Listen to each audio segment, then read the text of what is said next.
দুঃখে পরাণ ফাইটা যায়, বুইরা চাচা চাচির হুগা মাইরা যায়। বিমান কর্মকর্তা এমডির বাসায় এই অবুঝ শিশু বাচ্চাটি দীর্ঘদিন নির্যাতিত হয়। ভয়াবহ নির্যাতনের শিকার হয় এই অবুঝ মেয়েটি। এই মেয়েটি আদালতে গিয়েছে বিচারের জন্য।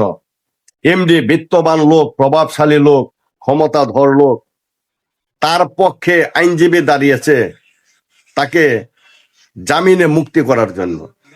আমরা মানুষের সুরতে কিছু মানুষ আছি পশুর চাইতেও অধম। এত বড় হৃদয় বিদরক একটা ঘটনা ঘটলো এই মেয়েটার উপর, এই মেয়েটার সাথে।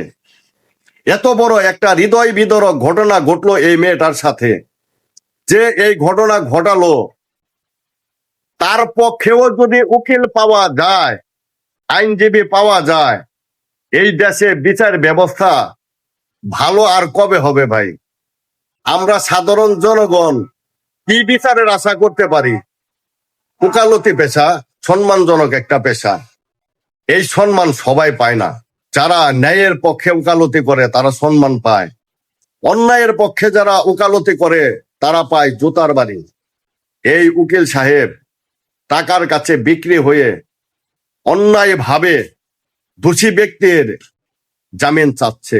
শুধু তাই না, কষ্টদায়ক ঘটনা সারা বিশ্ব আগে দেখেছে মেয়েটির উপর নির্মম অত্যাচার।